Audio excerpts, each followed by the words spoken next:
Delicious. Refreshing. Yeah. I mean, Yeah. we had a week off and we were both working, but, we had a little bit of time to refresh and think about some things and some jokes, and I don't know, I think it really helped. Yeah, and I think we're ready for some more weekly headlines. I'm Mike Winmacher. I'm Kevin Hart. What do you say? Let's get to the news.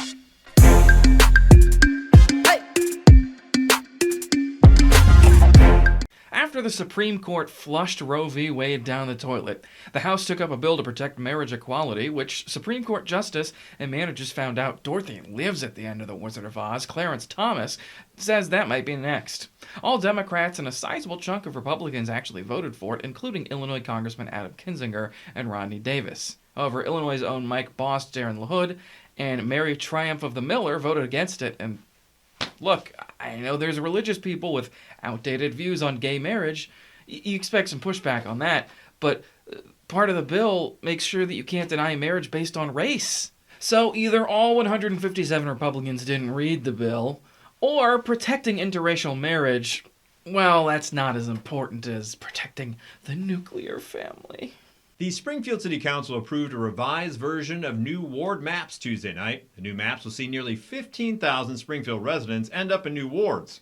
The approval was not unanimous, however, as one alderman, yeah, you guessed it, Joe McMiniman, who complained that the City Council made changes in the maps for political benefit rather than leaving the maps in the impartial hands of the Regional Planning Commission. Here's a list of other things that Joe would also object to. Free candy for kids, since, candy causes cavities. Transformers are not, in fact, more than meets the eye. And juicy juice is not the juiciest juice. Ugh. All right. Let's talk about January 6th. For those of us paying attention, Thursday's hearing confirmed what we've known to be true for 6 years. Donald Trump is an idiot and a bully who loves to watch people suffer.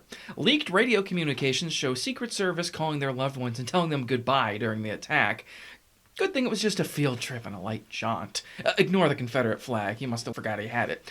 What likely boiled Trump's blood more than Ivanka being off the market were never before seen blooper reels of Trump's various hostage videos where he, among other things, slams his desk in anger, struggles to say yesterday, claiming it's a hard word for him, and laments about having to be too mean to the violent mob or say the election was over.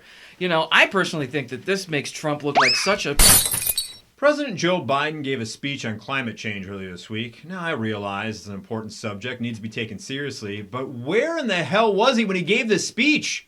I know you want to convey just how bleak things will be if we don't make a change, but damn, Joe, you went straight scorched earth, literally. I mean, this looks like the worst timeline of the Jurassic Park films, where we're all extinct. That or Joe is writing up his own version of Fyre Fest, but instead of none of the artists showing up there, they're all dead. What do you mean we can't get Elvis or Frank Sinatra or Edie Gourmet? Corn Pop could get her. Amanda Seyfried talked recently about not getting the part of a Galinda in the movie adaptation of Wicked, a role which ultimately went to pop star Ariana Grande, who I will note did start on Broadway, but was lambasted for her acting, or lack thereof, I guess you could say, in NBC's Hairspray Live a couple years ago. Seyfried auditioned for the part on weekends while shooting The Dropout, determined to get the part.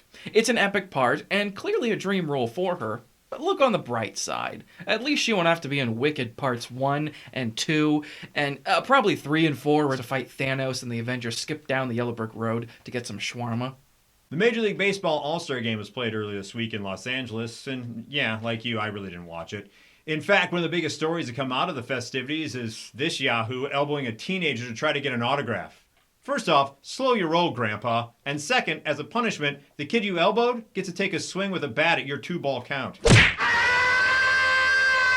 And those are your weekly headlines. I'm Mike Winmacher. I'm Kevin Hart. Where's the champagne? We should celebrate. We got through a whole nother episode. Yeah. No champagne? No champagne. What the hell, man? No celebration? Seriously. We can't get an infomercial, we can't get a streaming network, and we can't even just... Cooks. I would have taken a Cooks. Cooks. That's like $4. It'll get you drunk. No OnlyFans. Where did Yeah, exactly. That didn't work. Well, maybe with more cooks, we'd get more OnlyFans pics. I mean, we probably could. We'll see what's popping next week. We are out of here.